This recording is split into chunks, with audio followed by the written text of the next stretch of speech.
नमस्कार, कल 24 मा स्वागत छ। म वीरेन्द्र जैरो। राइड शेयरिङका नाममा एप्लिकेसन मार्फत भाडाको मोटरसाइकल प्रयोग गर्ने प्लेटफर्म उपलब्ध गराउँदै आएको पठाउ सक्रिय छ। पठाउले त ट्याक्सी सेवा नै दिँदै आएको धेरै भइसक्यो। सुरुदेखि कानुनी र सञ्चालन प्रक्रियाको विषयले विवादमा तानिएको यो कम्पनी यात्रुको सुरक्षामा भने गम्भीर देखिएको छैन। दुर्घटना हुँदा त्यसको क्षतिपूर्ति, स्वास्थ्य उपचार जस्ता कानुनले तोकेका विषयहरूमा पनि बेवास्ता गर्ने यो कम्पनीबाट धेरै मानिस पीडित छन्। सञ्चालन गर्न रोक्नुपर्छ भन्ने होइन, तर राज्यले कानुनको दायरामा ल्याउनुपर्छ। यात्रुको सुरक्षामा जिम्मेवार बन्नै पर्छ। हामीले यही विषयमा खबरदारी गर्दै पनि आएका हौँ। आज हामीले फेरि खबरदारी गर्न चाहेको विषय मनोमानी भाडा वृद्धिबारे। हाम्रो देशको सार्वजनिक यातायात सरकारले निर्धारण गरेको भाडा दरमा सञ्चालन हुनुपर्छ। सार्वजनिक बसमा नर्मल तथा डिलक्स सेवा दिन पाइन्छ, त्यसमा भाडा समेत फरक छ जुन सरकारले नै तोकेको छ। तर ट्याक्सीमा हालसम्म त्यस्तो वर्गीकरण गरिएको छैन।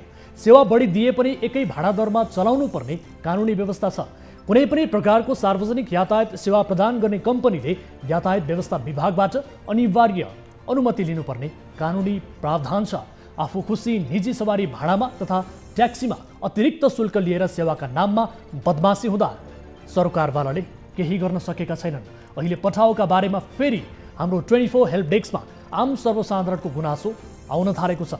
पछिल्लो समय पठाउले आफ्ना राइडरहरूलाई दसैँको बोनस भन्दै शुल्क बढी तोकिदिएको छ, तर त्यो शुल्कको भार भने यात्रुलाई नै परेको गुनासो बढेको छ।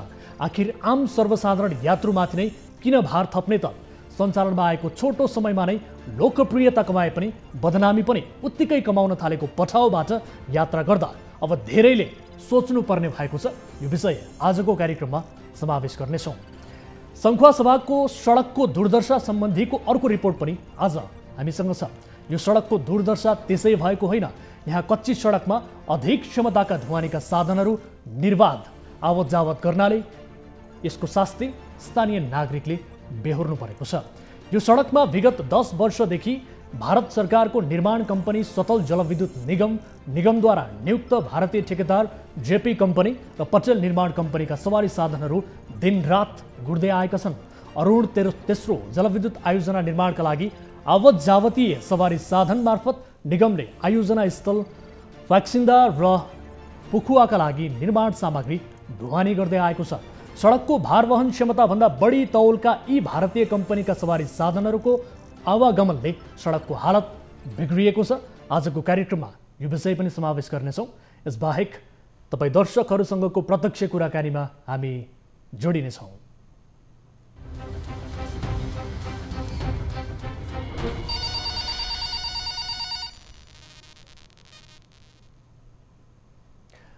कल 24 को नयाँ श्रृङ्खलामा उपस्थित भइसकेका छौँ। दर्शक महानुभावहरू, आज पनि विविध विषय सहित कार्यक्रममा उपस्थित छौँ।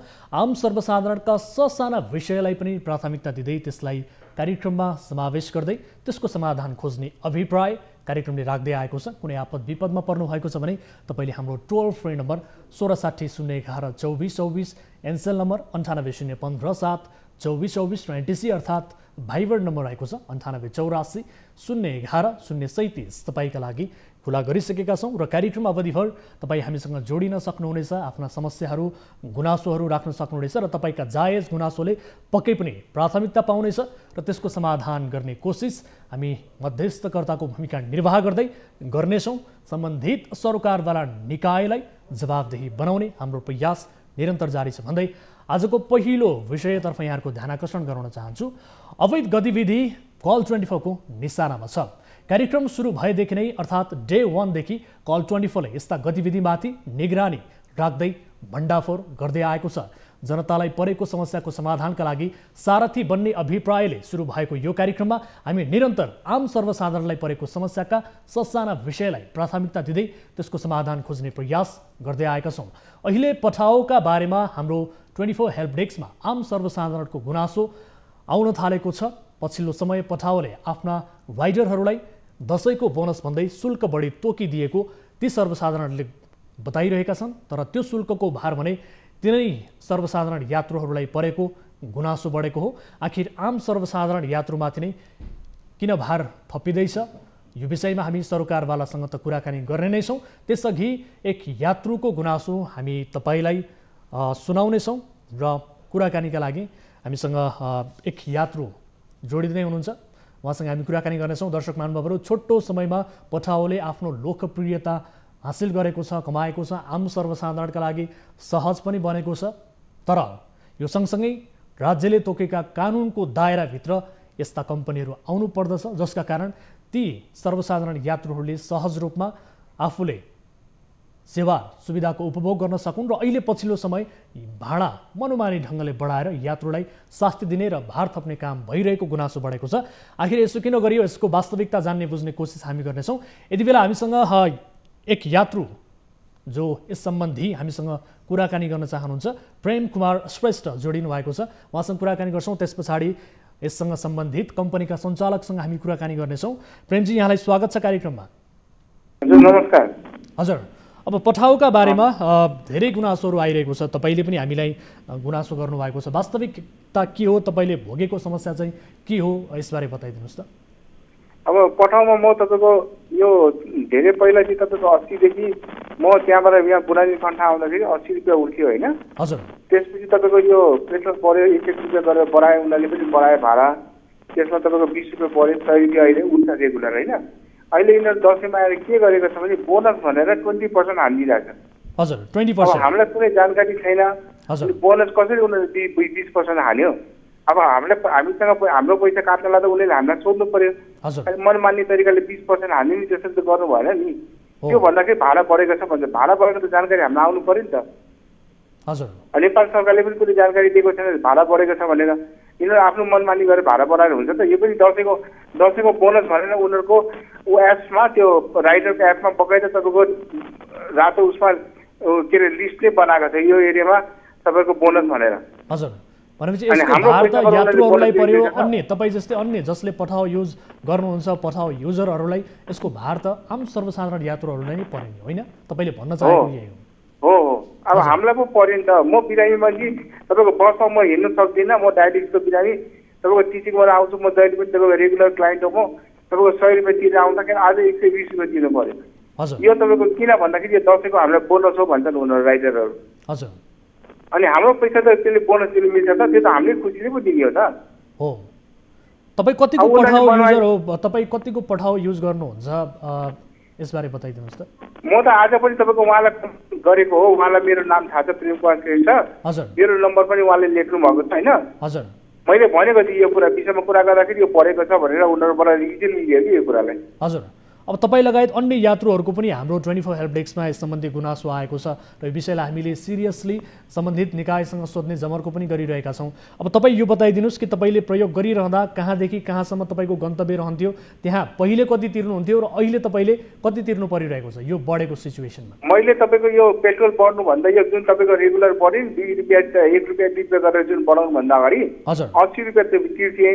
त्यसपछि पेट्रोल बढेर उनीहरूले भाडा बढायो, हामी पनि यो कुरा बुझ्छौँ। 100 रुपियाँ पुग्यो, 80 सम्म तपाईँको 100 रुपियाँ तिरेर चाहिँ अहिले आएर तपाईँको यो दसैँको मुखमा आयो भनेर उनीहरूले बोनस भनेर 120 रुपियाँ बढाए। तपाईँले पहिला 80 रुपियाँ तिर्दै आएको ठाउँमा अहिले 120 रुपियाँ तिर्नु परिरहेको छ। 100 रुपियाँ तिरे, त्यो 100 रुपियाँ त पेट्रोल परेर हामीले तिरे माने त्यो कुरालाई। 100 रुपियाँबाट 120 रुपियाँ तिर्नु परिरहेको छ अहिले। यस विषयमा हामीले कुराकानीका लागि प्रयास गरिरहेका छौँ। जो पठाउ नेपालका म्यानेजर हुनुहुन्छ सुशान्त शमशेर जवरा, उहाँले हाम्रो फोन काट्नु भएको छ। प्रोड्युसर साथीहरूले दिएको जानकारी अनुसार म यसबारेमा बोल्दिनँ भनेर भन्नुभएको छ। यसअघि पनि उहाँसँग हामीले कुराकानीको प्रयास गरेका थियौँ। यसअघि हामीले जो पठाउमा दुर्घटनामा पर्नुभएका व्यक्तिको एक रिपोर्ट प्रसारण गरेका थियौँ। त्यति बेला उहाँलाई उपचार खर्चका लागि र राज्यले तोकेको जति पनि मापदण्डहरू छ यो भित्र पठाउ आउनु पर्दछ भन्ने हिसाबले उहाँसँग कुराकानी गरेका थियौँ। तर त्यसप्रति उहाँले आफ्नो असमर्थ जनाउनु भएको थियो। उहाँहरू आफ्नै मनमानी ढङ्गले अघि बढिरहनु भएको छ। यद्यपि यसलाई सरकारद्वारा निकायहरूले पनि यसको नियमन गर्न सकेका छैनन्, मापदण्डभित्र ल्याउन सकेका छैनन्। सोही कारण पनि यस विषयलाई हामीले कार्यक्रममा समावेश गरेका हौँ। यो अत्यन्त गम्भीर विषय हो।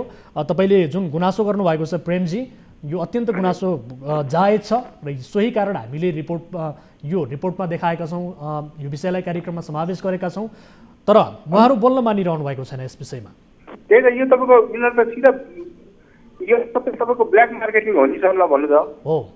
हजुर, यो त चोरी चपाटी हो नि। यो त कस्टमरको पैसा उसले दिनु मिल्छ त्यसरी बोनस भनेर। हजुर, यो त हाम्रो पैसा नि हामीलाई सोध्नु पर्यो नि त उसले हो उसको 20% कमिसन मात्रै देऊ न उसलाई हाम्रो आपत्ति भएन हजुर पुरै तपाईँको जुन राइडरसँग 20% लिन्छ उसले 20% लियो देओस् न उसको हाम्रो आपत्ति भएन हामीसँग किन उसले काट्ने हजुर हामीले त तपाईँको जुन सरकार भाडा त दिइरहेको छ त्यो बाहेक पनि तपाईँको नेपाल सरकारले भाडा बढाएको छैन उसले मन पनि भाडा बढाउनु तपाईँले अब यो 80 रुपैयाँ तिर्दै आएको जुन बेला थियो त्योदेखि अहिले 120 रुपैयाँसम्म तिर्दै आउनु भएको यो समय चाहिँ कति भयो यसको होइन तपाईँको 120 त तपाईँको यो 3-4 दिन भइनले तपाईँको दसैँको बोनस भनेर हाल्नु थालेको हजुर यो भन्दा तपाईँको बोनस थिएन अहिले दसैँ बोनस भनेर तपाईँको 20% तपाईँको 100 मा 20% एकैचोटि हालिदिएको छ पेट्रोलको मूल्य बढ्यो त्यति बेला 80 देखि 100 सम्म बनाइयो हो हो हो अहिले दसैँ बोनस भनेर 120 बनाइयो हो हो अहिले दसैँ बोनस भनेर 20% हालेको छ यिनीहरू हजुर यसमा ठ्याक्कै तपाईँले सोद्धाखेरि अब राइडरहरूको जवाब चाहिँ के हुन्छ प्रपर रूपमा राइडरले भन्छ अब हामीलाई कम्पनीले 20% बोनस दिएको छ भन्छ बोनस दिएको छ भन्ने उहाँको जवाब बोनस नै कम्पनीले हामीलाई 20% दिएको छ यो दसैँको बेलामा भनेर मजाले राइडर त मजाले कमाइरहेको छ उनीहरू हजुर यो त तपाईँको सिधा लुटेको हो नि यो त जनतासँग हो अब पठाउले एक त आम सर्वसाधारणलाई सहज पनि बनाएको छ छोटो समयमा सोही कारण लोकप्रिय पनि बन्यो र धेरै पठाउ को युजरहरू पनि अहिले छन् धेरैले सहज रूपमा सेवा पनि पाइरहेका छन् तर यो सँगसँगै यसका 1-2वटा पाटोहरू जसको उदाहरण स्वरूप तपाईँले जुन गुनासो गर्नुभएको छ यसको नियमनका लागि के गर्न जरुरी छ तपाईँको विचारमा अब यसको लागि त सरकारको निकायले अब हेर्नु पर्यो यो विषयमा मैले यो कुरा नि गरेको थिएँ अस्ति यो कुरा गरेको उहाँले गर्नु भएन अनि यसको लागि त सरकारले नै अब यो एक्सन लिनु पर्यो सरकार मौन छन् सरकार मौन भएपछि अब जसले पनि जे पनि लुट तन्त्र भइहाल्छ नि यो त हजुर हस् म अनि तपाईँको यो पठाउ उहाँले निकाल्नु भयो राम्रो हाम्रो लागि राम्रो हो त्यो होइन हजुर तर निकाले भन्दामा गलत काम त गर्नु भएन नि त हो आम सर्वसाधारणलाई भार थप्ने दुःख दिने यस्ता किसिमका काम त गर्नु भएन राज्यको नियम भित्र आउनु पर्दछ हस्पिटल आउनु जानलाई हस्पिटलबाट तपाईँ बसमा आउनु जानलाई मलाई अप्ठ्यारो हुन्छ ट्याक्सी गर्न म सक्दिनँ म एक्लै आउने एक्लै जाने मैले अब तपाईँ पठाउले मलाई एकदम राम्रो भइरहेको छ तर यहाँ त तपाईँको लुट गर्नु त भयो नि त हजुर अब मसँग 20 रुपियाँ ठगे तपाईँको दिनभरिमा कति ठग्छन् होला ल भन्नु त हो अनि यो त सरकारले हेर्नु पर्ने कुरा हो ठिक छ हामी यस विषयमा थप कुराकानी गर्नेछौँ माध्यमबाट मैले त्यही भनेको एउटा कमसेकम सम्बन्धित निकायले केही अब यो जानकारी पाइन्छ कि अब यसले गर्दा अलिक सचेत हुन्छ कि भनेर मैले हजुरलाई मैले गुनासो राखेको हो हजुर तर हामीसँग सम्बन्धित जो व्यक्ति हुनुहुन्छ पठाउका म्यानेजर सुशान्त शमशेर जबरा उहाँ बोल्न मान्नु भएन यसअघि पनि उहाँलाई हामीले अन्य विषयमा खबरदारी गर्न खोजेका थियौँ तर उहाँहरूले यस विषयमा सिरियसली यस विषयलाई आफ्नो कन्सर्न देखाउनु भएको छैन यद्यपि यो विषयलाई हामी फेरि पनि फलोअप गर्नेछौँ यसरी आम सर्वसाधारणलाई विभिन्न नाममा भार थप्न पाइने छैन सेवा सुविधा दिनुभएको छ व्यापार व्यवसाय गर्नुभएको छ पाउनु पर्दछ तर राज्यको नियमभित्र आम सर्वसाधारणलाई भार नथप्ने गरी सहज रूपमा उहाँहरूले आफ्नो व्यापार व्यवसाय चलाउनु पर्दछ हामी यसलाई योभन्दा फरक दृष्टिकोणबाट हेरेका पनि छैनौँ चल्नु पर्दछ तर राज्यको मापदण्डभित्र र सँगसँगै आम सर्वसाधारणलाई थप भार नथप्ने गरी सहज बन्ने गरी चल्नु पर्दछ भन्ने कुरामा हामी जोड लगाउन चाहन्छौँ प्रेमजी तपाईँ जोडिनु भयो धेरै धेरै धन्यवाद धन्यवाद सर धन्यवाद हस् थ्याङ्क यू सो मच दर्शक महानुभावहरू यस विषयमा अहिले हामीलाई बारम्बार गुनासो आइरहेको छ सोही कारण यो विषयलाई समावेश गर्यौँ र सम्बन्धित निकायसँग हाम्रो कुराकानी गर्ने प्रयास थियो तर उहाँ हामीसँग बोल्न मान्नु भएको छैन यद्यपि सरकारवाला निकायको गम्भीर रूपमा ध्यान आकर्षण होस् यद्यपि अहिले अन्य सार्वजनिक यातायातमा पनि मनोमानी ढङ्गले भाडा वृद्धि गरिएको छ खैर इन्धनको मूल्य बढेको छ सोही कारण भाडा बढेको भन्ने किसिमको कुरा जायज होला तर दसैँ बोनस भनेर कुनै राइडरहरूलाई दिनका लागि भनेर त्यसको भार यात्रुमाथि थप्नु र त्यो पनि बिना कुनै जानकारी यो पाइने छैन सोही कारण यो विषयलाई कार्यक्रममा समावेश गऱ्यौँ र यति बेला कोही दर्शक हामीसँग जोडिनु भएको छ उहाँसँग कुराकानी गरौँ नमस्कार को बोल्दै हुनुहुन्छ कहाँबाट नमस्कार हजुर म सामाजिक अभियन्ता साथै विश्व हिन्दू युवा सङ्घ परशुराम नगरपालिका अध्यक्ष रोहन आयर यहाँको शुभ नाम के बताउनु भयो रोहन आयर हजुर रोहनजी के का लागि सम्झिनु भयो के समस्या पर्नु भयो अब सर यो भदौ 10 गतेका दिन भिरबाट खसालिएर हत्या भएको भन्ने विषय थियो सर यहाँको हजुर यो बैतडी कोठलापानी बैतडी दोस्रो चन्द नगरपालिका वडा नम्बर 5 दमरखोली स्थित त्यहाँ अब साथीभाइहरूले बोलाएर हजुर त्यहाँ दिउँसो बोलाएर दारू सारू खुवाएर हजुर पार्टी छ भनेर खुवाएर अनि अन्तिमतिर पछि भिरबाट खसालेर उनको हत्या गरिएको थियो विजय सिंह भाटको। यो कहिलेको घटना भन्नुभयो? भदौ 11 गते? भदौ 10 गते छ। भदौ 10 गतेको घटना। अनि यस विषयको अनुसन्धान के भइरहेको छ? प्रहरी समक्ष उजुरी गर्नुभयो होला तपाईँहरूले हत्या भएको भन्ने किसिमको आशंका भइसके पछाडि यसलाई प्रहरी प्रशासन समक्ष पनि लग्नु भएको होला? सर के छ भने खासमा यो हामीले योभन्दा अगाडि हाम्रो पीडित पक्षले न्यायको लागि जाहेरी दर्ता जिल्ला प्रशासन जिल्ला प्रहरी कार्यालय बैतडी 12-13 चोटि गएर अब 1-1.5 घन्टा पैदल हिँडेर त्यहाँ जाहेरी दर्ताको लागि गएका थिए। तर त्यो बेला चाहिँ के भयो भने सर पुलिस प्रशासनले जाहेरी नै मानेन।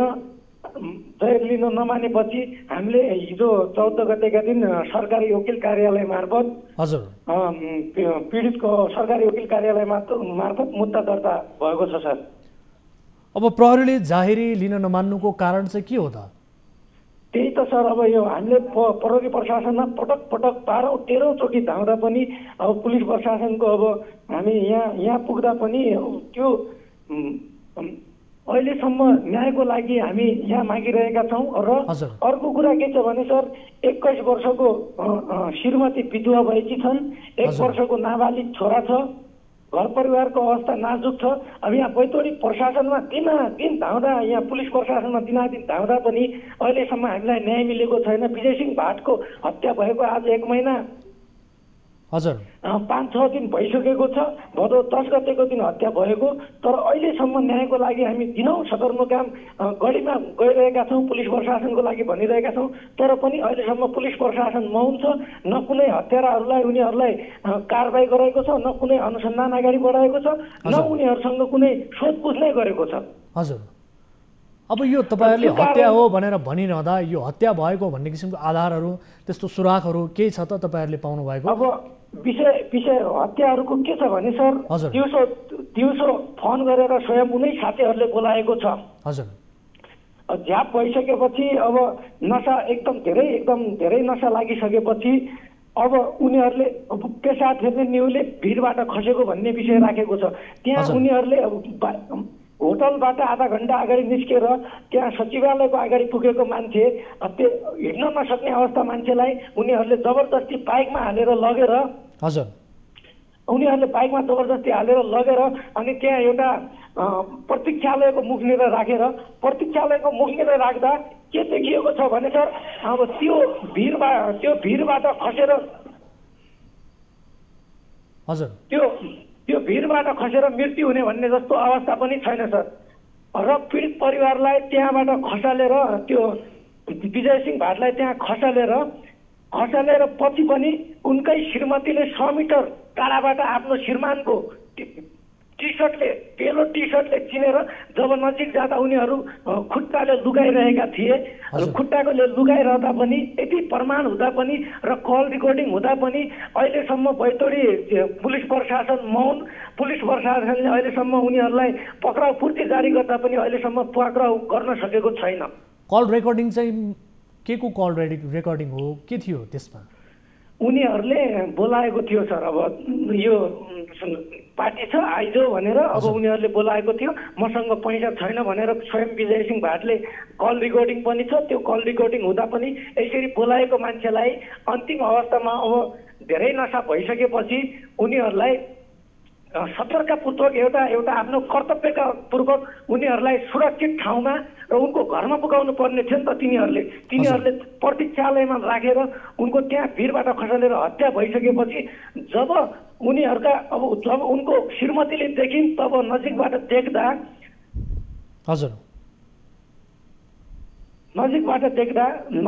देख्दा उनले पेलो टी सर्टले चिनेर नजिक जाँदा त उनकै श्रीमान मनिषा भाटको श्रीमान विजय सिंह भाट त्यो ठाउँमा थिए। र त्यसपछि सर अब यहाँको अस्पताल, यहाँको पुलिस प्रशासन सबैले अहिलेसम्म यो न्यायको लागि यिनीहरूलाई न्याय दिनको लागि कसैले पहल गरेन सर। अब हामीले भदौ 10 गतेदेखि नै यो उसको लागि पीडित परिवारले कयौँ दिन यहाँ जिल्ला पुलिस प्रशासनमा जाँदा बैतडी पुलिस प्रशासनको प्रहरी कार्यालयमा जाँदा अहिलेसम्म एकचोटि पनि भएन र हामीले हिजो पुलिस प्रशासनले मुद्दा नलिन मानिसकेपछि हामीले बाध्य भएर सरकारी वकिल कार्यालय मार्फत हामीले मुद्दा दर्ता गराएका हौँ। हस्, तपाईँले अत्यन्त गम्भीर विषयमा आफ्नो गुनासो राख्नु भएको छ। यस विषयलाई हामी बुझ्नेछौँ। प्रहरी समक्ष विशेष गरी किन जाहेरी लिन मानेर र यो घटनालाई प्रहरीले हेरेको दृष्टिकोण चाहिँ के हो, यो घटनाको विषयलाई लिएर यसबारे हामी बुझ्ने कोसिस गर्नेछौँ। हजुर। र सर थपमा केही कुरा भन्न चाहन्छु। र उहाँको अहिले के छ भने 1 वर्षको छोरा छ, श्रीमतीको उमेर अहिले 21-22 वर्ष भएको छ। यो उमेरमा विधवा भएकी छन्। यो उमेरमा विधवा हुँदाको अवस्था, घर परिवारको अवस्था नाजुक छ। सरकारले क्षतिपूर्ति पनि उहाँलाई दिनुपर्छ र उहाँको छोरालाई डिग्रीसम्म पढाउन सरकारले गरिदिनुपर्ने व्यवस्था पनि गरिदिनुपर्छ। यहाँको दशरथचन्द्र नगरपालिकाले पनि यो उहाँको एकदम व्यवस्था र उहाँको श्रीमतीलाई एउटा जब पनि दिलाउनुपर्छ भन्ने पनि म न्युज 24 मार्फत नै आफ्नो यो भनाइ राख्न चाहन्छु। पीडितलाई चाँडोभन्दा चाँडो न्याय होस्, दोषीलाई चाँडोभन्दा चाँडो कठघरामा उभियोस् र कारबाही गरियोस् भन्न पनि म न्युज 24 मार्फत नै आफ्नो कुराहरू राख्न चाहन्छु। ठिक छ रोहनजी, अब एउटा कुरा मैले जान्न चाहे, विशेष गरी तपाईँले यति कुरा बताइरहँदा र यो घटना चाहिँ हत्या नै हो भनिरहँदा प्रशासन, त्यहाँ रहेको न्यायिक समिति र अन्य जनप्रतिनिधिहरूले यो घटनालाई कसरी हेरेका छन्? अहिलेसम्म सर स्वयं मेरो घर चाहिँ डडेलधुरा परशुराम नगरपालिका वडा नम्बर 4 कटाल हो। म एउटा सामाजिक अभियन्ता साथै विश्व हिन्दू युवा सङ्घको म नगरपालिकाको अध्यक्ष हो र यहाँको पीडित व्यक्तित्वहरूले हामीलाई फोन गरेर यहाँ बोलाए र हामीले यहाँ बोलाइसकेपछि हामी यहाँ पुलिस प्रशासनमा गयौँ। पुलिसका बैतडी पुलिस कार्यालय जाँदा उहाँले के भन्नुभयो भने, डिएसपी साहबले के भन्नुभयो भने, हामी अनुसन्धान गरिरहेका छौँ भने हत्याराहरू दिनौँ खुल्ला रोडमा घुमिरहेका छन्। उहाँले अनुसन्धान कहाँ गएर गर्नु भएको छ त्यो पनि हामीले देखेनौँ। उहाँले अब एउटा जनतालाई न्याय दिनुको लागि त निष्पक्ष तरिकाले छानबिन गर्नुपर्ने, उहाँबाट त्यस्तो कुनै आशा अपेक्षा आएन।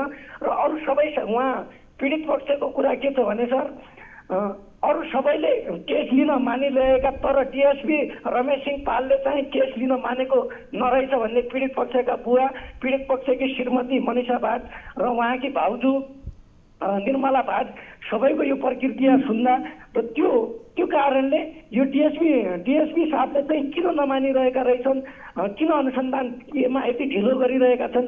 मान्छेको यदि हत्या भएको छ या बाख्रो मारे त अलगै कुरा हुन्छ, यहाँ त मान्छेको ज्यान गएको छ यति ठुलो हुँदा पनि, तर पनि यहाँको पुलिस प्रशासनले कामै गर्न सकेन सर। 1.5 महिनादेखि दिनौँ पीडितहरू न्यायको लागि दिनौँ-दिन त्यहाँ कार्यालयमा पुलिस प्रशासनको बैतडी कार्यालयमा पुग्दा पनि अहिलेसम्म न्याय मिलेको छैन। पक्राउ पूर्ति जारी हुँदा बावजुद पनि अहिलेसम्म पनि हत्याराहरूलाई यहाँको पुलिस प्रशासनले समाउन सकेको छैन सर। पक्राउ पूर्ति जारी भइसकेको छ? पक्राउ पूर्ति जारी भइसकेको छ अदालतबाट। अहिलेसम्म पुलिस प्रशासनले उनीहरूलाई हत्याराहरूलाई पक्राउ गर्न सकेका छैन। हस्, यसबारे हामी बुझ्नेछौँ। प्रहरी प्रशासनसँग हाम्रो अहिले कोसिस जारी थियो तर असफल भएको छ। खैर, यो विषयलाई हामी फलोअप गर्नेछौँ। हाम्रा टिभी जर्नलिस्ट मार्फत पनि यस घटनाको वास्तविकता बुझ्नेछौँ। समय र जानकारीका लागि म यहाँलाई धन्यवाद दिन चाहन्छु। धन्यवाद छ सर हजुरलाई पनि। दर्शक महानुभावहरू, अब अर्को विषयतर्फ यहाँहरूको ध्यान आकर्षण गराउन चाहन्छु। सडक निर्माणमा हुने लापरवाही जहिले पनि हाम्रो निशानामा पर्दै आएका छन्। सडक ठेक्का लिन मरिहत्ते गर्ने तर काम चाहिँ समयमा नगर्ने, गरे पनि 2 महिनामा पनि टिक्न नसक्ने गरी थर्ड क्लास काम गर्ने ठेकेदार कम्पनीहरूको पर्दाफास हामीले गर्दै आएका छौँ। तर यहाँ नेपालका कम्पनीहरू मात्र होइन, भारतीय कम्पनीहरूले समेत नेपालका सडकमा राज चलाउन थालेका छन्। कच्ची सडकमा अधिक क्षमताका ढुवानीका साधनहरू निर्बाध आवत जावत गर्नाले अहिले सङ्खुवा सभामा पनि सडकको अवस्था दुरावस्थामा परिणत भएको छ, जसका कारण स्थानीयले शास्ति भोग्नु परेको छ। सङ्खुवाबाट हाम्रा टिभी जर्नलिस्टले पठाएको रिपोर्ट हेर्नुहोस्।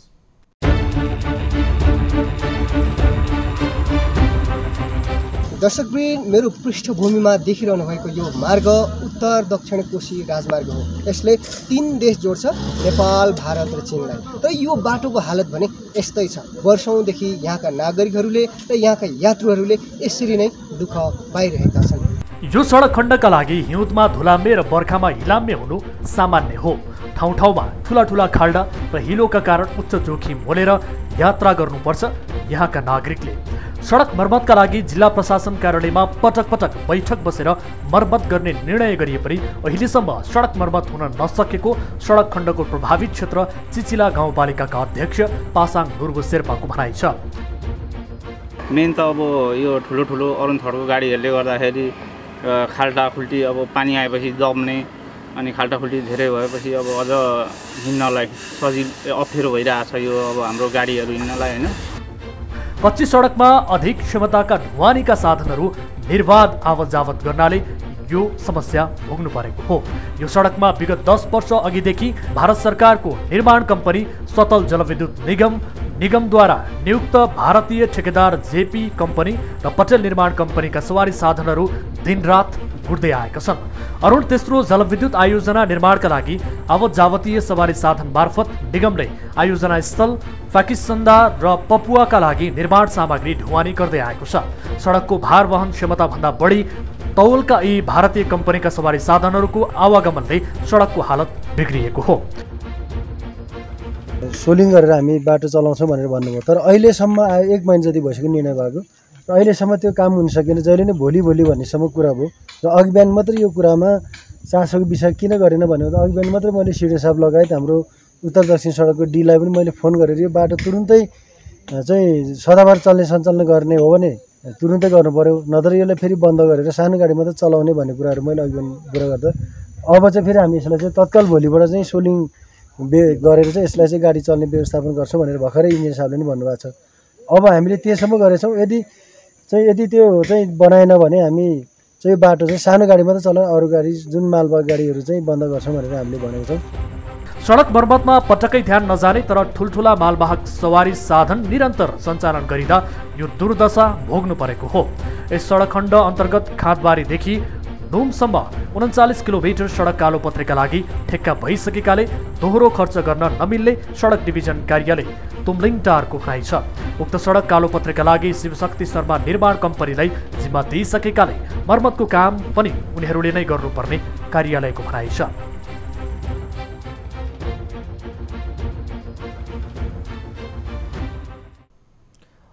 दर्शक महानुभावहरू, विगत 10 वर्षदेखि त्यहाँ भारतीय कम्पनीका मालवाहक सवारी साधन जो अधिक क्षमताका छन् ती सवारी साधनहरू आवागमन निरन्तर गरिरहेका छन् र जसका कारण यसरी नेपालको सडक बिग्रिएको छ।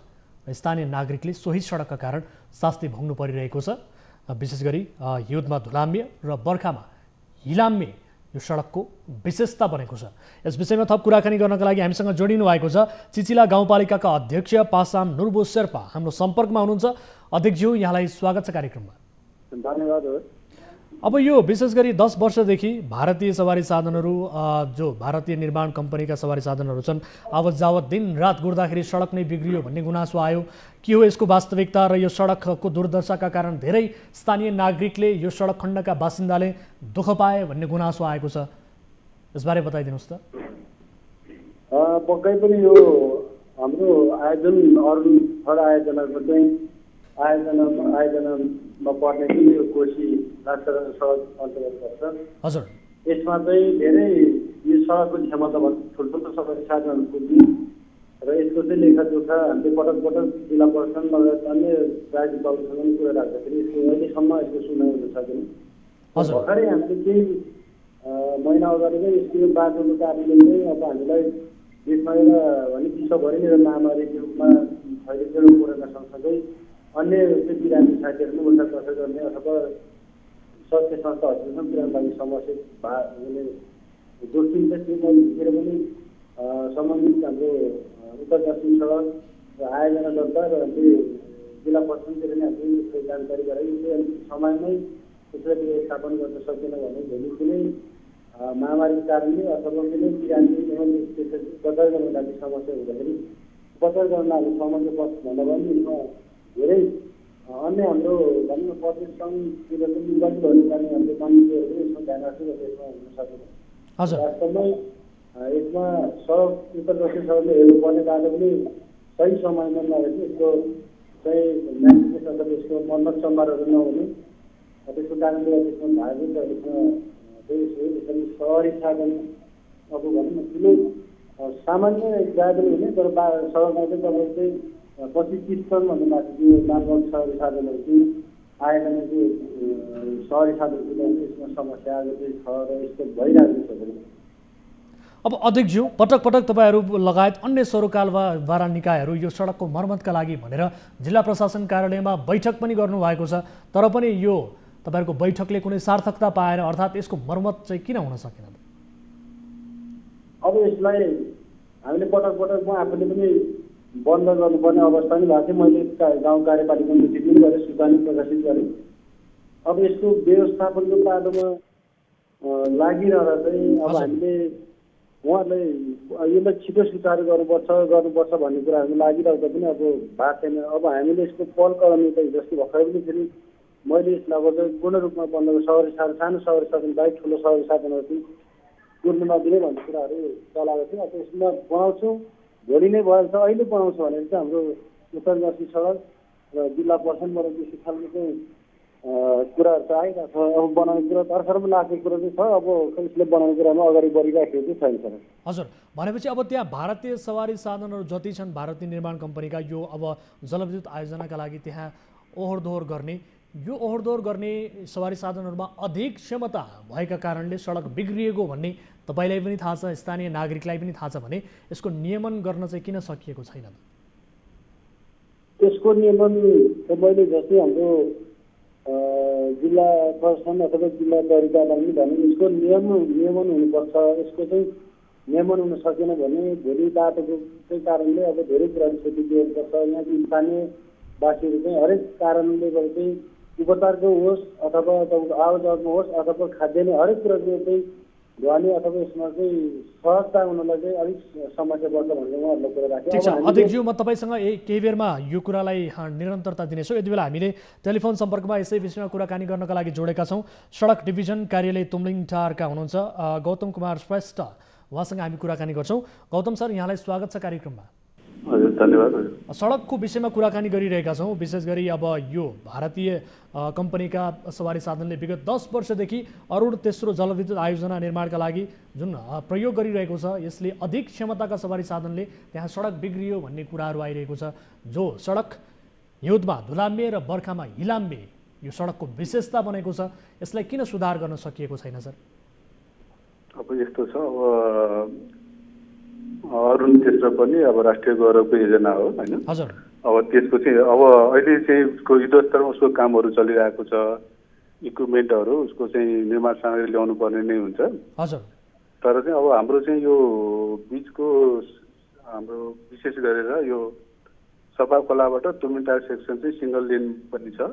हजुर, र उसको चाहिँ एउटा हेभी लोडेड अब हुन त एक्सेल लोडको आधारमा पनि भर पर्छ होइन, कति एक्सेलको भेहिकल मुभमेन्ट हुन्छ। त्यो हिसाबले मल्टी एक्सेल आयो भने त हामीलाई जति लोड आएर केही फरक पर्दैन, तर चाहिँ अब एक्सेल भएकोमा धेरै लोड ल्यायो भने चाहिँ त्यो कारणले चाहिँ बाटो क्षति त भएका छन्। त्यो सँगसँगै हाम्रो अब सिङ्गल लेन बाटो हो, अब गाडीको ट्राफिक भोल्युम पनि बढेको छ, त्यो कारणले गर्दाखेरि बाटाहरू चाहिँ अलिकति बिग्रिरहेका छन्। सडक बिग्रिएको छ तर त्यसलाई मर्मत गर्नेतर्फ चासो नै देखाइएको छैन, जसका कारण त्यहाँ ओहोरदोहोर गर्ने सवारी साधनहरू विशेष गरी दुर्घटनाको जोखिम बढेको छ। निकै शास्ति सवारी साधनहरू आवत जावत गर्नका लागि भइरहेको छ भने यसतर्फ तपाईँहरू गम्भीर हुनु नभएको हो कि के हो सर? अलिकति यो स्पष्ट भयो, यस्तो शास्ति भोगिरहेका छन्। हजुर, पटपोलहरू हाम्रो अहिले पनि हाम्रो कामहरू भइरहेकै छ। हजुर, अब यो बिचमा चाहिँ तपाईँको बर्खाको समय भयो, बर्खाको समयमा अलिक मर्मत कार्यहरू भएको थिएन। अब अहिले चाहिँ हाम्रो चाहिँ हामीले चाहिँ एउटा डिपार्टमेन्टली पनि काम गरिरहेका छौँ र कन्ट्र्याक्टहरू चाहिँ वार्ड भएर मेन्टेनेन्सको कामहरू पनि भइरहेकै छ। हजुर, र अर्को चाहिँ अब हाम्रो भर्खरै एउटा बजेट आएको हुनाले त्यसको चाहिँ हामीले टेन्डर त्यो मेन्टेनेन्सको लागि टेन्डर पनि गरिरहेको छौँ। गौतम सर, हामीले यो सडकको बिजोग देखाइरहेका छौँ, यति बेला दर्शकहरूलाई टेलिभिजनमा देखाइरहेका छौँ।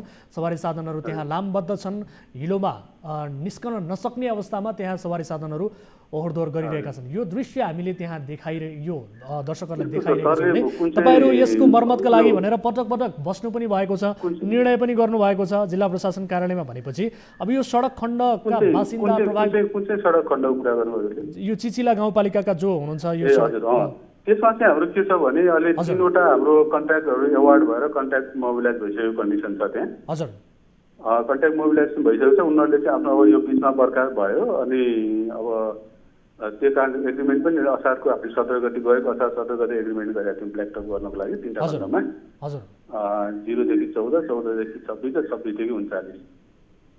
त्यस कारण चाहिँ अब यो बिचको समयमा चाहिँ बर्खाको समय भयो र हाम्रो चाहिँ एलाइनमेन्टहरू प्रायः चाहिँ यो के भन्छ तपाईँको 0 देखि चाहिँ 16 सम्मको छ्याङकुडीसम्म चाहिँ करिब करिब खेतहरूको उसबाट जाने भयो।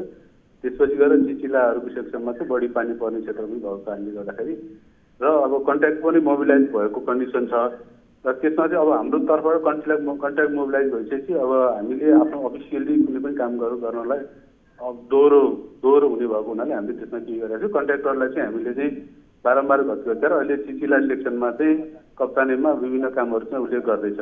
ठिक छ। अब यससँगै उब्जिएको एउटा अर्को महत्त्वपूर्ण प्रश्न के छ भने गौतम सर, विशेष गरी सडक मर्मत होला, सडक बन्न आफ्नो ठाउँमा छ, तर जबसम्म अधिक क्षमताका मालवाहक सवारी साधनलाई नियन्त्रण गर्न सकिन्न, यसलाई मापदण्ड अनुसार ल्याउन सकिँदैन, अधिक क्षमता भएका सवारी साधनलाई नियमन गर्न सकिँदैन, फेरि पनि सडक मर्मत गरे पनि सडकको अवस्था त त्यस्तै रहने हो, त्यस्तै जीर्ण बन्ने हो। यसलाई त नियमन गर्नुपर्ने जरुरी देखियो नि। मेन समस्या भनेको त अधिक क्षमता भएका सवारी साधन गुड्नाले सडक बिग्रिएको हो नि त, होइन? त्यो एउटा कारण त्यो चाहिँ हो, प्रमुख कारणै हो त्यो। हजुर, होइन? अब त्यो सँगसँगै अब बर्खा छ, अब हाम्रो अर्देन रोडहरू हो, होइन? अर्देन रोडहरूमा चाहिँ बर्खा भइसकेपछि अलिकति बाटो बिग्रिनु स्वाभाविक हो। अब यो ओभरलोडहरूलाई चाहिँ कन्ट्रोल गर्नलाई अब यो सम्बन्धित हाम्रो विभाग अब यातायात व्यवस्था कार्यालयको कस्तो प्रयोग, यो बारेमा मैले इस्यु त कुराहरू उठाएको थिएँ, होइन? त्यो बारेमा अब संयुक्तमा सम्बोधन पनि होला। यो विषयमा मैले जिल्ला प्रशासनमा पनि कुरा गरेको छु, विभिन्न ठाउँमा इस्यु त उठाएको थिएँ। अब किनभने यो त्यहाँको मात्रै समस्या होइन, तपाईँलाई थाहा छ लामो समयदेखि तपाईँ सडक डिभिजनमा काम गर्दै हुनुहुन्छ भने, सडकको क्षेत्रमा काम गरिरहनु भएको छ भने देशका अन्य क्षेत्रमा पनि यसै गरी निर्माण भएका बनेका सडकहरू बिग्रनुको ठुलो हात भनेको मालवाहक सवारी साधनहरू जो अधिक क्षमताका हुन्छन् त्यस्ता सवारी साधन गुड्नाले देशका संरचनाहरू सडकहरू बिग्रिरहेका छन् सर। तपाईँ आफैलाई पनि जानकारी छ भने यसलाई त नियमन गर्नु पर्यो नि, होइन? हजुर हजुर हजुर। यसको बारेमा के सोचिरहनु भएको छ यहाँले? अब यस्तो छ, त्यसको बारेमा हामीले आफ्नोभन्दा तालुको अदालाई हामीले जानकारी पनि मौखिकमा हामीले कुराकानी त गरेका छौँ, होइन? अब यो नियमन गर्ने भनेको किनभने त्यो अब अरुण थर्डको हेभी लोडेड गाडीहरू आउने भनेको इन्डियाबाट जोगबनी नाका हुँदै आउने हो। त्यस कारण चाहिँ यसको चाहिँ त्यहीबाट नै त्यसलाई चाहिँ नियम त्यसलाई ओभरलोडलाई त्यही नै कन्ट्रोल गरिदियो भने चाहिँ अब सबै ठाउँ ठिक हुन्छ, होइन? अब हाम्रो यहाँ मात्रै गर्दाखेरि चाहिँ फेरि तलको सडकहरू पनि त बिग्रिन सक्ने हुन्छ। त्यस कारण चाहिँ यो कोशी राजमार्गको जुन जोगबनी नाका अथवा कुन कुन नाकाबाट छिर्छन् त्यो नाकामा नै उनीहरूलाई चाहिँ ओभरलोडलाई कन्ट्रोल गर्न सकियो भने चाहिँ बल्ल यसको चाहिँ दीर्घकालीन समस्या समाधान हुन्छ होला जस्तो लाग्छ मलाई चाहिँ। अब अहिलेका लागि तपाईँहरूले भन्नुभयो त्यहाँ कन्ट्र्याक्टरहरूलाई हामीले पठाइसकेका छौँ मर्मत गर्नका लागि भनेर, यो तपाईँहरूको टाइम फ्रेम चाहिँ के छ, कहिलेसम्म यो सडक बनिसक्ने अवस्था छ, यसबारे जानकारी गराइदिनुहोस् न। किनभने हामीसँग जनप्रतिनिधिज्यू पनि जोडिनु भएको छ, उहाँले पनि धेरै स्थानीय नागरिकको यस सम्बन्धीको गुनासोलाई सुनिरहनु परेको छ, फेस गर्नु परिरहेको छ भनेपछि उहाँले पनि सुन्नुहुन्छ र ती जनताहरूलाई पनि एउटा किसिमको मेसेज जान्छ, कहिलेसम्म यो सुविस्ताको सडक बन्छ, यो बिग्रिएको सडक कहिलेसम्म बन्छ? हाम्रो चाहिँ यो कन्ट्र्याक्ट पिरियड चाहिँ 30 महिनाको कन्ट्र्याक्ट पिरियड हो। हजुर, होइन? अब हामीले चाहिँ गएको 78-3-17मा एग्रिमेन्ट गऱ्यौँ। हजुर, भनेपछि अब यसको त्यसपछि 30 महिनाभित्रमा चाहिँ यो कन्ट्र्याक्ट चाहिँ कम्प्लिट भइसक्नुपर्छ ब्ल्याक टप लेभलमा। त्यही हिसाबले उसले अब्जर्भर पेस गरिरहेछ। अब अहिले चाहिँ उसले चाहिँ आफ्नो खालको म्यानेजमेन्टहरू, इक्विपमेन्टहरू अनि यो कन्ट्र्याक्ट मेटेरियलहरू, कन्स्ट्रक्सन मेटेरियलको चाहिँ म्यानेजमेन्टको छ। र अहिले हामीले उहाँहरूलाई के भनेका छौँ भने अब यो अहिले दसैँ चाडबाड पनि आइरहेछ, बर्खा पनि करिब करिब सकिएपछि अब यो गाडी चाहिँ चल्न सक्ने अवस्थामा चाहिँ राख्नुपर्छ भन्ने हिसाबले उहाँलाई निर्देशक पनि दिएका छौँ, लिखित पनि दिएका छौँ। त्यही ढङ्गले उहाँहरू अगाडि बढ्नु भएको छ। एकैछिन होल्डमा रहनु होला। यति बेला हामीसँग चिचिला गाउँपालिकाका अध्यक्ष पासाङ नुर्बो शेर्पा हाम्रो लाइनमै हुनुहुन्छ। अध्यक्षज्यू सुन्दै हुनुहुन्छ?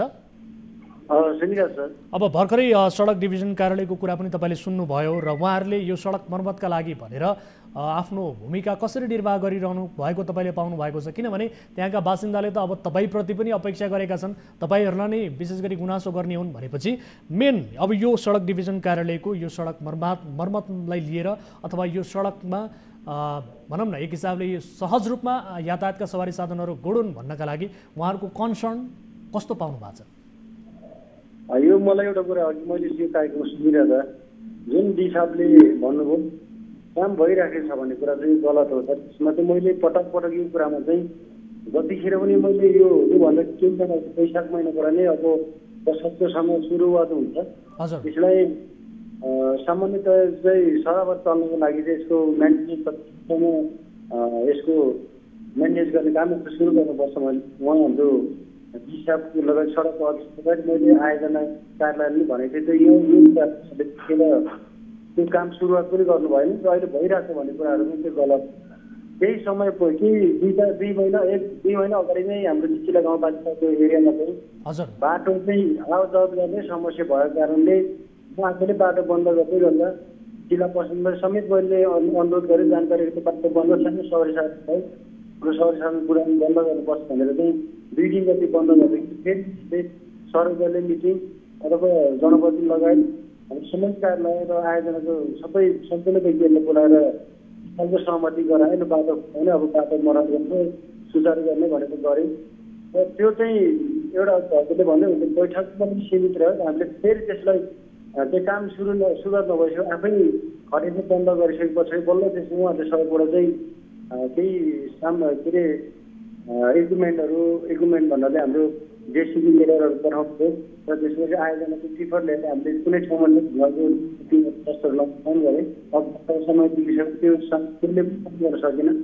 1 हप्ता जति लगातार त्यो एरियामा आफै खटेर म आफै खटेँ बनाइसके पछाडि फेरि तपाईँ कुनै ठाउँ अहिले बच्चाने भन्ने एरियामा चाहिँ फेरि त्यसरी बाटो चाहिँ भयो। फेरि मैले त्यो कुराहरू उहाँहरूलाई आग्रह गर्दै गर्दै जुन समस्या यसलाई तुरुन्तै बनाउनुपर्छ भन्दा पनि यसलाई हुन्छ भन्ने अथवा यसलाई बन्द गर्नुपर्छ यदि गाडी अथवा टोटली वर्षको समयबाट बन्दै गर्नुपर्छ कि चाहिँ बाटो बनाउनुपर्छ भन्ने कुरामा चाहिँ कुरा राख्दा अब तत्काल बनाइहाल्ने भन्ने कुरा राख्दाखेरि उहाँहरूले चाहिँ मान्छे पठाउने अब चाहिँ ठेकदारले पठाउँछ त्यो ठाउँमा अब काम गर्नु भनेर पटक उहाँहरूले ढाक्ने अथवा बनाउने उहाँहरूले पठाउने निर्देश पनि गर्नुभयो। तर ठेकदारमा आउनु आएपछि फर्किने काम गर्दाखेरि त्यहाँ धेरै समस्या आएर मैले फेरि बन्द गर्ने कुराहरू गरिसकेपछि मैले जिल्ला बस्तीमा सिधै साहबलाई यो कुरा जानकारी गरेँ। अब फेरि म बाटो बन्द गर्नुको बन्द गर्नुको बाटो आफै बन्द थियो कारण तरै पनि अब चाहिँ कुनै चाहिँ सीमासँग अथवा चाइनाको सिमानाकोबाट चाहिँ नेपालीहरू बिरामी भयो भने आवतजावत गर्न अथवा चाहिँ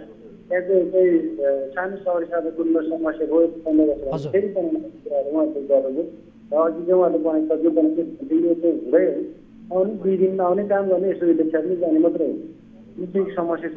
तत्काल अब चाहिँ त्यो एरियामा अब उहाँहरूले सडक अफिसले ठेकदारलाई लगाउने अथवा कसरी लगाउने भन्ने कुराहरू गर्नुपर्छ। अथवा यो मेन्टेनेन्सको कार्यहरू अथवा जुन यो आरएनजी ग्रुपहरू पहिला खटाउँदै यो वर्ष 2 मैले उहाँहरूलाई भनिदिइसकेको तुरुन्तै अहिले चाहिँ त्यहाँ सामान्य कुलो काट्ने अथवा कुनै ठाउँमा खाल्डो खुल्टी गर्ने ठाउँमा भयो रोड मेन्टेनेन्स गर्ने अथवा रोडलाई चाहिँ सदैव चलाउने के खालको चाहिँ काम गर्ने मान्छेले राखिदिनु हो भने पक्कै पनि त्यो बाटो चल्छ। यसको व्यवस्थापन तुरुन्तै हाम्रो चाहिँ सडक कार्यालय वा अरू ठाउँको चाहिँ आयोजना कार्यालयले यसको व्यवस्थापन पक्कै नै यसरी व्यवस्थापन सक्छ। अर्को कुरा भनेपछि अध्यक्षज्यू तपाईँले अहिले ठ्याक्कै इङ्कित गर्न खोज्नु भएको कुरा जो गौतम सरले बताउनु भएको थियो अहिले त्यहाँ कन्ट्र्याक्टरहरू काम गर्न पुगिसकेका छन् भन्ने कुरा यो चाहिँ झुटो होइन त नम्बर 1। अर्को कुरा भनेको त्यहाँ ठेकेदारहरूलाई काम गराउनका लागि झन्झट छ, उनीहरूले लापरवाही गरिरहेका छन्, यसको सही तरिकाले निगरानी भइरहेको छैन, उहाँहरूलाई काम लगाउन सकिएको छैन भन्ने कुरा हो। यो चाहिँ के भने उहाँले पठाउँछ भन्नुभयो कन्ट्र्याक्टर पनि आउनुभयो र मैले भने तपाईँले त्यहाँ आवश्यक पर्ने कुनै सडकभित्रको सडकभित्रको जग्गाभित्र चाहिँ तपाईँले ढुङ्गा फुटाउनु अथवा त्यस्तो केही समस्या पऱ्यो भने मलाई भन्नुहोस्, मैले देखाइ पनि दिएँ आउनुहोस् भन्यो। तर अब उहाँ आउँछ मिसिन भोलि आउँछ पर्सि आउँछ भने तपाईँको 1.5 महिना त्यो बाटो बितिसकेको छ। म जहिले पनि मेरो घर नजिक पर्छ, म जहिले राति पुगेर गाडीहरू पर्ने व्यवस्थापन गर्नुपर्ने कुराहरू भएको छ। अब मैले जिल्ला प्रशासन सडक बोर्ड चाहिँ आयोजना कार्यालयमा अनुरोध गर्दै सुनवाई हुने कुराहरू नै अलिक कम भएको छ। त्यसमा अब अर्को कुरा राष्ट्रिय गौरवको आयोजना भन्ने अब दुनियाँतिरमा मिडिया राज्य हुँदा अथवा हरेक ठाउँमा चाहिँ अनुरोध गर्दा पनि सुनाइ नहुने र हाम्रो विशेष गरी हाम्रो चाहिँ सङ्घीय माननीय जेहरू पनि यतिखेर लुकेर बस्ने अवस्थाहरू उहाँहरू छ। किनभने एउटा राष्ट्रिय गौरवले आयोजना भइसकेपछि एउटा प्रतिनिधि सभाको मानिने भएपछि यो कुरामा हाम्रो निर्वाचित सरकार अथवा जनप्रतिनिधि जो कोही पनि यसको कुराहरू अलिकति कमी हेर्नु भएको त्यसमा उहाँहरूले चाहिँ हामी गरेर के भन्छु भने मिडियामा जुन तपाईँहरूले जुन यो भएको त्यो एरियामा काम सुरुवात भएको छैन। ठिक छ, गौतम सर सुन्दै हुनुहुन्छ? अब तपाईँहरूले कस्तो खालका कन्ट्र्याक्टरहरूलाई दिनुभएको सर? अब अध्यक्षजीले यति गुनासो गर्नुभयो, उहाँहरू समन्वयका लागि तयार हुनुहुन्छ, उहाँहरू सहजताका लागि तयार हुनुहुन्छ, उहाँको आशयबाट यही बुझ्छौँ हामी कि उहाँहरू समन्वय गर्न तयार हुनुहुन्छ, तर ठेकेदारलाई जिम्मेवारी बनाउन सकिएन भनेको बेला उहाँहरू आउनुहुन्न भनेपछि कस्ता कन्ट्र्याक्टरहरूलाई तपाईँले यसको जिम्मेवारी दिनुभएको छ सर? यस्तो हुन्छ, अब यो कस्तो कन्ट्र्याक्टर भन्दाखेरि पनि अब हाम्रो चाहिँ खैर नियावलीले चाहिँ अब गरेका कुराहरू होइन यसरी छानेको हाम्रो टपक्क टिपेर छान्ने होइन प्रक्रियागत रूपमा छानिएका कन्ट्र्याक्टरहरू हुन्।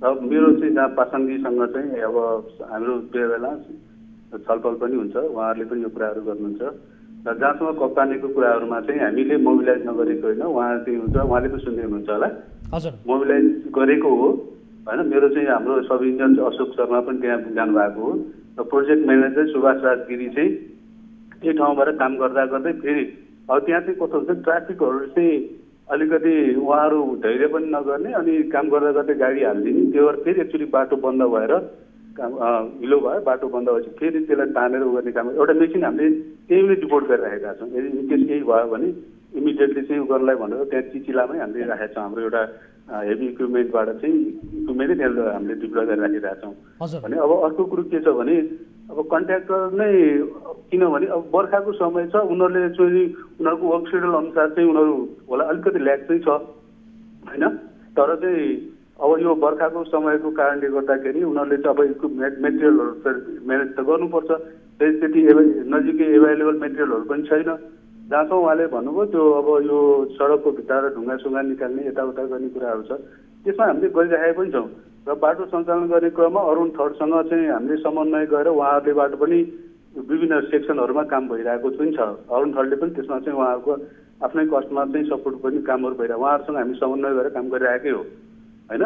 र जहाँसम्म हाम्रो सरले भन्नु कप्तानीको कुरो, कप्तानी क्रममा 3-4 दिन अगाडि नै हाम्रो सब इन्जिनियर साहबहरू होइन त्यहीँ चाहिँ गएर त्यसमा चाहिँ अब चल्यो है भन्ने कन्डिसनमा चाहिँ हामीले त्यहाँ गरेका चाहिँ हौँ। समय र जानकारीका लागि धन्यवाद दिन चाहन्छु र यो सडकको समस्या समाधान होस् हामी यही चाहन्छौँ र नागरिकले सहज रूपमा आवत जावत गर्ने, सवारी साधनहरू सहज रूपमा आवत जावत गर्ने किसिमको वातावरण बनोस् र अधिक क्षमता भएका भारवाहन सवारी साधनहरूलाई नियमन गर्नका लागि तपाईँहरूले पनि तालुकदार निकायहरूलाई खबर गर्ने, दबाब दिने यस किसिमको भूमिका पनि निर्वाह गर्नुहोला। समय र जानकारीका लागि धन्यवाद सर। धन्यवाद। हस्, र सँगसँगै हामी धन्यवाद दिन चाहन्छौँ पासाङ नुर्बु शेर्पा जो चिचिला गाउँपालिकाका अध्यक्ष हुनुहुन्छ, यहाँलाई पनि धेरै धन्यवाद सर। धन्यवाद सर। हस्, दर्शक महानुभावहरू यो विषय हामी प्रस्तुत गऱ्यौँ, विशेष गरी आम सर्वसाधारणले सडकका कारण भोग्नु परेको शास्ति र भारतीय कम्पनीका विभिन्न सवारी साधन जो मालवाहक अधिक क्षमताका सवारी साधन छन्, ती सवारी साधनले नेपालका सडकहरू बिगारिरहेका छन्। यसलाई नियमन गर्न सकिएको छैन र कतिपय अवस्थामा नेपाली सवारी साधनहरू, नेपालमै भएका सवारी साधनहरूले पनि अधिक क्षमता भएका सवारी साधनहरू दिनरात गुडाउँदा सडकका संरचनाहरू ध्वस्त बनिसकेको स्थिति छ। देशका विभिन्न स्थानमा यसलाई नियमन गर्नेतर्फ सरकारवाला निकायले गम्भीर रूपमा सोच्नै पर्छ, जसको एक उदाहरण स्वरूप हामीले आजको सङ्खुवा सभाको एक सडकको कथालाई प्रस्तुत गऱ्यौँ र सम्बन्धित निकायको ध्यान आकर्षण पनि गरायौँ र यो विषयलाई यही थाती राख्छौँ। यति बेला कोही दर्शक जोडिनु भएको छ। नमस्कार, को बोल्दै हुनुहुन्छ, कहाँबाट? म रोल्पादेखि बोल्दैछु सर। मेरो नाम चाहिँ गोप्रेराको चाहिँ। हजुर, कहाँबाट को बोल्दै हुनुहुन्छ? रोल्पादेखि सर। रोल्पाबाट यहाँको शुभ नाम बताउन चाहनुहुन्छ? म बताउन चाहेन सर। ठिक छ, यहाँको समस्या राख्नुहोस्, यहाँको गुनासो के थियो? यो समस्या के हो भने सर अहिले चाहिँ के भन्छ सरकारी स्कुलहरूमा चाहिँ कतिपयको चाहिँ बोर्डिङ स्कुल जस्तै व्यावसायिक रूपमा चाहिँ बनाउन थालेको छ होइन। हजुर। अनि यो त्रिवेणी गाउँपालिकाको सन्दर्भमा पनि धेरै स्कुलहरूमा चाहिँ यसरी चाहिँ पैसा असुलिरहेको छ। उहाँहरूले चाहिँ रसिद माग्दा रसिद दिनुहुन्न, अनि पछि फोन गरेर बुझ्दा या त हामीले भन्दाखेरि उहाँले के भन्नुहुन्छ पाठ्य पुस्तकको बराबर चाहिँ 50 रुपियाँ, त्यसपछि के भन्छ अरे भर्ना शुल्क भनेर चाहिँ 750 रुपियाँ यसको पनि तपाईँको लागि हो भनेर भन्नुहुन्छ होइन सर। यो सरकारी स्कुल कि सामुदायिक स्कुलको कुरा हो? हजुर सर, प्राइभेट स्कुल, बोर्डिङ स्कुलको कुरा गर्दै हुनुहुन्छ यहाँले? बोर्डिङ होइन सर, सामुदायिक स्कुलहरू, सामुदायिक सरकारी स्कुलको। ठिक छ। हजुर सर। हजुर। अनि यो त्रिवेणी गाउँपालिकाको सन्दर्भमा मात्रै नभएर परिवर्तन गाउँपालिकाको सन्दर्भमा पनि यसरी चाहिँ पैसा वसुली गरिराख्नु भएको थियो। अनि मैले चाहिँ सृजन उच्च माविको प्रचार्य चाहिँ भीमप्रकाश गुरुङ सरलाई फोन गरेर चाहिँ यो विषयमा के हो सर तपाईँहरूले यस्तो यस्तो गर्नु भएको छ भनेर भन्दाखेरि चाहिँ उहाँले चाहिँ धम्कीपूर्ण भाषामा यति गाली गुलोज गर्नुभयो कि हामीले मात्रै दिएको र अन्य स्कुलले पनि दिइरहेको छ, अन्य स्कुल बुक्का बारेमा बुझ्नुहोस् न, तपाईँ को हुनुहुन्छ के हुनुहुन्छ, यहाँ स्कुलमा आएर बुझ्नुहोस् भनेर चाहिँ उहाँले धम्कीपूर्ण भाषामा चाहिँ गाली गर्नुभयो। कसले धम्की दिनुभयो? हजुर सर, कसले धम्की दिनुभयो? यो के भन्छ अरे माविको प्रचारले। हजुर, अनि तपाईँहरूलाई जुन रसिद प्राप्त भएको छ त्यसमा कुन शीर्षकमा तपाईँहरूसँग अथवा तपाईँहरूको बच्चाहरूसँग रकम लिएको भनेर उल्लेख गरिएको छ? हेर्नु भएको छ? रसिद दिनुहुन्न सर, उहाँले रसिद दिनुहुन्न। यो विषयमा चाहिँ रसिद दिनुहोस् भनेर भन्दाखेरि उहाँले चाहिँ रसिद दिनुहुन्न। अनि के भन्छ अरे रसिद नदिइसकेपछि मैले चाहिँ के भन्छ अरे के को शीर्षकमा ल्याउनुहुन्छ सर, तपाईँहरूले न रसिद दिनुहुन्छ न केही दिनुहुन्छ, हामीहरूलाई पैसा मात्रै वसुल्नुहुन्छ भनेर भन्दाखेरि उहाँले चाहिँ धम्कीपूर्ण भाषामा गाली गुलोज गर्नुहुन्छ, हामीले मात्रै लिएको हो र भनेर चाहिँ भन्नुहुन्छ। अनि यो रोल्पाको जिल्लाको अधिकांश स्कुलहरूमा चाहिँ एउटा स्कुलले त पैसा लिएर त हामीले चाहिँ किन नलिने भने जस्तो त्यो के भन्छ बोर्डिङकै सिस्टमबाट जाउँ भन्ने जस्तो उहाँले चाहिँ प्रत्येक स्कुलबाट चाहिँ अहिले चाहिँ व्यावसायिक रूपमा चाहिँ लिइसक्नु भएको छ। कति प्रत्येक विद्यार्थीबाट कति शुल्क असुलिरहनु भएको छ उहाँहरू? यस्तो छ सर, क्लास 3 टु 150 को जोडले चाहिँ गरेर चाहिँ अब के भन्छ पुरै चाहिँ लिइराख्नु भएको छ। 60 कक्षा मेरो चाहिँ मैले चाहिँ अहिले सन्दर्भ जोडेँ, मेरो छोरीको सन्दर्भ जोडेछु। मेरो छोरीले चाहिँ 7 क्लासमा पढ्छ। 7 क्लासमा पढ्दाखेरि चाहिँ मैले चाहिँ 7 क्लासको भर्ना गर्न जाँदाखेरि चाहिँ मैले 750 रुपियाँ तिरेँ। 750 रुपियाँ के बाबत तिरेँ भने चाहिँ उहाँले बुझ्न खोज्दाखेरि चाहिँ उहाँले धम्कीपूर्ण भाषामा चाहिँ गाली गुलोज गर्नुभयो, हरेक कुराहरू गर्नुभयो सर। त्यो कुरा मैले रेकर्ड पनि गरेको छु, न्युज ट्वेन्टीकोले पनि मैले चाहिँ के पठाएको सर, भाइबर मार्फत पठाएको छु उहाँले गरेको कुराहरू। मैले चाहिँ के भन्छ अरे उहाँले चाहिँ प्रत्येक भाषामा चाहिँ गाली गुलोज मात्रै गरिराख्नु भयो। मैले चाहिँ उहाँलाई एक विनम्रपूर्वक के भनेको थिएँ भने तपाईँ के भन्छ एउटा स्कुलको चाहिँ अभिभावक हो सर, के बाबत पैसा लिइराख्नु भएको छ त्यो कुरा यति मात्रै जानकारी गराउनु त मैले नबुझेको कुरा मात्रै सोध्न खोजेँ हो भनेर भन्दै उहाँले चाहिँ के भन्छ अरे चाले गोडा कुकुर तक्कु होस् र तँलाई चाहिँ यो कुराहरू भन्ने भनेर चाहिँ यो समेत चाहिँ उहाँले धम्कीपूर्ण भाषामा गाली गर्नुभयो सर।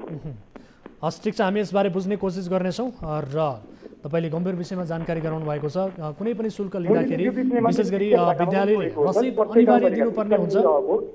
हजुर, स्थानीयको यस्तो हो त, मैले स्थानीय तहको परिवर्तन गाउँपालिकाको स्थानीय तहमा पनि फोन गरेर बुझेँ शिक्षा शाखामा, उहाँहरूले लिन पाउनुहुन्न भन्नुभयो। त्यसपछि त्रिवेणी गाउँपालिकाको शिक्षा शाखामा पनि फोन गरेर बुझेँ, उहाँहरूले पनि लिन पाउनुहुन्न भन्नुहुन्छ। तर गाउँपालिकाको स्थानीय तहको संयन्त्र चाहिँ त उहाँहरूले चाहिँ पैसा ल्याउनु भएको छ कि छैन भन्ने कुरा चाहिँ उहाँहरूले संयन्त्र पनि गर्नु भएको छैन, उहाँले चाहिँ केही गर्नु भएको छैन। स्कुलहरूले चाहिँ सरकारी स्कुलहरूले चाहिँ मनोमानी तरिका चाहिँ पैसा चाहिँ फेरि लिइराख्नु भएको छ। ठिक छ, हामी बुझ्ने कोसिस गर्नेछौँ। तपाईँले आफ्नो जानकारी गराउनु भएको छ र यससँग थप जति पनि तथ्य प्रमाणहरू छ हामी तपाईँसँग लिनेछौँ र त्यस पछाडि हामी यो सामुदायिक विद्यालय विशेष गरी सामुदायिक विद्यालयमा निःशुल्क रूपमा विद्यार्थीहरूले पढ्न पाउनु पर्दछ, संविधानतः शिक्षाको नियमावलीले त्यही भन्दछ र किन यसरी शुल्क लिइएको रहेछ भन्ने विषयमा हामी खोजबिन पक्कै पनि गर्नेछौँ। समय र जानकारीका लागि यहाँलाई धेरै धन्यवाद। धन्यवाद सर। दर्शक महानुभावहरू, यति बेला कोही दर्शक फेरि जोडिनु भएको छ, उहाँसँग पनि कुराकानी गर्छौँ। नमस्कार, को बोल्दै हुनुहुन्छ, कहाँबाट? हजुर, सिन्धुलीबाट पूर्णबहादुर श्रेष्ठ। पूर्णबहादुरजी, के समस्यामा पर्नुभयो, के का लागि सम्झिनु भयो? सर सुन्नुहोस् न, यो हाम्रो 72मा भूकम्प गएको थियो होइन सर? हजुर। यो भूकम्पको विषयमा चाहिँ के थियो भने हाम्रो घर पहिला परेर पछिल्लो चाहिँ प्रविधिकरण भनेर मर्मतको लागि घर पर्यो। हजुर। गुनासोमा अनि त्यसपछि घर बनाइयो क्या सर। घर मर्मत भन्दा नि पछि फाइल फेरेर फेरि 3 लाख रुपियाँ पारिदिन्छु भनेर 3 लाख रुपियाँ पर्छ भनेर फेरि घर भत्काएर बनाउन लगाइयो होइन सर? हजुर। अनि घर भत्काएर बनाउन लगाएपछि अनि त्यसपछि गएर बनाइयो घर 50,000 रुपियाँ पैसा चाहिँ पहिलो किस्ता हामीले खाइसक्यौँ ल्याइसक्यौँ होइन। अनि यो अनि अर्को किस्ताको लागि पहल गर्नमा धेरैचोटि प्रयास गरिएको त्यसको लागि चाहिँ हामीले प्रयास गरेर सबै फाइलहरू यो कहाँ पठाउनु पर्ने यिनीहरूले पठाइसक्नु भयो भने छ। अहिलेसम्म पनि पैसा आएको छैन सर। हाम्रो पर्न चाहिँ हाम्रो त 3 लाख पर्यो भनेर भनेको 3 लाख नपरेको 1 लाख रुपियाँ मर्मतको लागि मात्र परेको छ क्या सर। अब तपाईँले यो ओडा कार्यालय मार्फत आफ्ना कागजात प्रक्रियाहरू सबै पुरा गर्नुभयो होला होइन? सबै पुरा गरेर पनि पठाइसकेको सर। हजुर, अनि ओडा अध्यक्षज्यूले के भन्नुहुन्छ त? ओडा अध्यक्षज्यूलाई सोधेको सर कागजहरू सहित पठाइसकेको छ, आउनुपर्ने भनेर भन्नुभयो। त्यसपछि हामी जिल्लामा आएर पनि बुझ्यौँ, जिल्लामा आएर बुझ्दा पनि पैसा हालिदिएको थिएन खातामा। ठिक छ, तपाईँसँग सम्बन्धित रहेको ओडाको ओडा अध्यक्षज्यूलाई हामीले टेलिफोन सम्पर्कमा जोडेका छौँ। ओडा अध्यक्ष हेमबहादुरजी हामीसँग सम्पर्कमा हुनुहुन्छ, उहाँसँग छोटो यसबारे जानकारी लिन्छौँ। ओडा अध्यक्षज्यू, यहाँलाई स्वागत छ कार्यक्रममा। हजुर सर धन्यवाद। अब विशेष गरी पहिलो किस्ता पाए त्यस पछाडि हामीले दोस्रो किस्ता बापतको रकम पाएन भनेर त्यहाँ भूकम्प पीडितहरूले गुनासो गरिरहनु भएको छ। के हो यसको बारेमा तपाईँलाई केही जानकारी छ? किन नपाउनु भएको रहेछ? विशेष गरी वडा कार्यालय मार्फत नै सबै प्रक्रियाहरू अहिले सम्बन्धित ठाउँमा जाने हो, प्राधिकरणसम्म जाने हो, त्यस कारणले गर्दाखेरि यो किन पाउन सकेका रहेनछन्? सर यस्तो भएको क्या सर, घर बनाएको छैन अनि तपाईँको त्यो दोस्रो किस्ता सिफारिस इन्जिनियरले गरेन अनि के गरी पाउँछ? हजुर अलि स्पष्ट रूपमा बुझ्ने गरी भनिदिनुहोस् त उहाँहरूले किन नपाउनु? यस्तो भएको क्या, अहिले त अफिस पनि छैन होइन। हजुर अफिस जिल्लामा अफिस पनि छैन, जो अफिसको तयारी हुँदैछ, दसैँ पछाडि काम हुन्छ होला होइन। हजुर र अर्को कुरा के भने घरै नबनाइकन त पैसा सिफारिस गर्दैन इन्जिनियरले, मैले मात्रै गरेर हुँदैन अनि के गर्नु? भनेपछि उहाँहरूले घर त बनाउनु भएको रहेछ नि त, भत्काएर आफ्नो पुरानो घर भत्काएर फेरि नयाँ बनाउनु भएको रहेछ। पहिलो किस्ता बापत 50,000 रुपियाँ उहाँले लिइ पनि सक्नु भएको छ। सर त्यो बनाउनेको त पाइसकेको छ, त्यो कोही मान्छेहरू चाहिँ इन्जिनियरले चाहिँ काम नगरिदिएर नपाएको होला होइन। कसले काम नगरेर? होइन घर बनाउने त पाइसकेको छ, जसले बनाएको छैन उसको नपाएको हो क्या सर। उहाँले त भनिरहनु भएको छ, जसले जुन पीडितले हामीलाई गुनासो गरिरहनु भएको छ उहाँले आफूले घर सुन्दै हुनुहुन्छ मलाई? सर यस्तो नि, त्यो कुरा के भने त्यो त के अरे प्राधिकरणको इन्जिनियर कर्मचारी नै छ नि सर, सबै हेर्ने रेखदेख गर्ने त। हजुर त्यो के नाम गरेको सर म बुझ्छु नि त, मलाई थाहा भएन होइन सर। एकैछिन होल्डमा रहनु होला, हामीसँग गुनासो गर्ने व्यक्ति पनि सम्पर्कमै हुनुहुन्छ, सुन्दै हुनुहुन्छ मलाई? हजुर सुनिरहेको, मैले घर सम्पन्न गरेको सर 2 वर्ष भइसक्यो। हजुर 2 वर्ष बितिसकेछ उहाँले घर निर्माण सम्पन्न गर्नुभएको?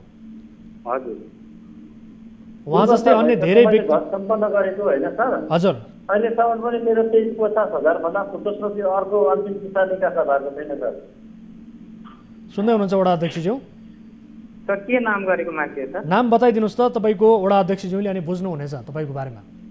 म पूर्णबहादुर श्रेष्ठ। पूर्णबहादुर श्रेष्ठ। सर त्यो उसको चाहिँ के भएको भनेदेखि उसको चाहिँ 1 लाख पर्या रहेछ होइन सर। हजुर अनि 3 लाख बनाउनुको लागि फर्म भरेको, त्यो आएकै छैन त, त्यो नआएपछि कसरी हुन्छ त? भएको त्यो 3 लाख रुपियाँ पर्छ भनेर फर्म भरेको थियो होइन सर। हजुर त्यो भरेको त्यो माथिबाट आएछ भनेर 1 लाख रुपियाँको 3 लाख रुपियाँ चाहिँ नपरेर 1 लाख रुपियाँ आउनुपर्ने, अरूहरूको चाहिँ आइसक्यो होइन सर। 3 लाख रुपियाँ पर्नेहरूको चाहिँ हजुर मेरो चाहिँ नआएको प्रक्रियामै जारी छ क्या सर। अहिले पनि त्यो 3 लाखै हुन्छ भनेर खबर आइरहेको छ होइन। हजुर 15-20 जोडी जतिको बाँकी छ, नाम निकाल्दा काठे घरको चाहिँ बाँकी छ क्या सर। हजुर तपाईँले फलोअप गरिदिरहनु भएको छ? हजुर तपाईँले फलोअप गरिदिरहनु भएको छ सम्बन्धित ठाउँमा? त्यो गरेछ, बुझेको माथिबाट आउँछ भनेर छ। 1 लाख परेको घर बनाउने मान्छेहरूलाई 3 लाख रुपियाँ दिने भनेर भनेको थियो, त्यो अनुसार कागजपत्र अगाडि बढाएको होइन। हजुर अहिले त्यो चाहिँ प्राधिकरणले चाहिँ 3 लाख पाउने भनेर दिँदै 109 धुरीको पेस गरेकोमा लगभग 15-16 धुरीको बाँकी छ, अरूको चाहिँ 3 लाख भएर आइसक्यो होइन सर। अनि त्यो चाहिँ बाँकी छ कि अब त्यहाँ हामीले बुझ्दाखेरि चाहिँ अझै आउँछ भनिरहेको छ। अब त्यो चाहिँ प्राधिकरणमै बुझ्नुपर्ने हुन्छ भूकम्प। हस्, एकपटक बुझेर उहाँको समस्या के हो त यसको समाधानका लागि पहल गरिदिनु होला। समय र जानकारीका लागि म वडा अध्यक्षज्यू यहाँलाई धन्यवाद दिन चाहन्छु। होइन सर धन्यवाद सर। त्यो चाहिँ यथार्थ के हो भने 3 लाखै हुन्छ भनेर खबर आइरहेको छ क्या अहिलेसम्म नभएको मात्रै हो। हस्, समय र जानकारीका लागि धन्यवाद। र पूर्णबहादुर श्रेष्ठजी, तपाईँको सम्बन्धित ठाउँमा हामीले गुनासो राखिदिएका छौँ, सम्भवतः उहाँले पहल गर्नुहुनेछ। समय र जानकारीका लागि धन्यवाद। दर्शक महानुभावहरू, यससँगै आजलाई कार्यक्रमको निर्धारित समय सकिएको छ। कुनै आपद विपदमा पर्नु भएको छ, कुनै समस्यामा पर्नु भएको छ भने हाम्रो टोल फ्री नम्बर 1660-011-2424, एनसेल नम्बर 9805072424 र एनटिसी अर्थात् भाइबर नम्बर 9884-011-037 मा तपाईँले 24 घण्टा हाम्रो 24 हेल्प डेस्कमा कल गर्न सक्नुहुनेछ। आफ्ना समस्या, जिज्ञासा, गुनासो र समाजमा वरपर भइरहेका कुनै पनि गलत गतिविधि विरुद्ध खबरदारी गर्नका लागि जानकारीहरू दिन सक्नुहुनेछ भन्दै आजका लागि कार्यक्रमबाट बिदा हुन्छौँ। हामी निरन्तर न्युजमा छौँ। नमस्ते।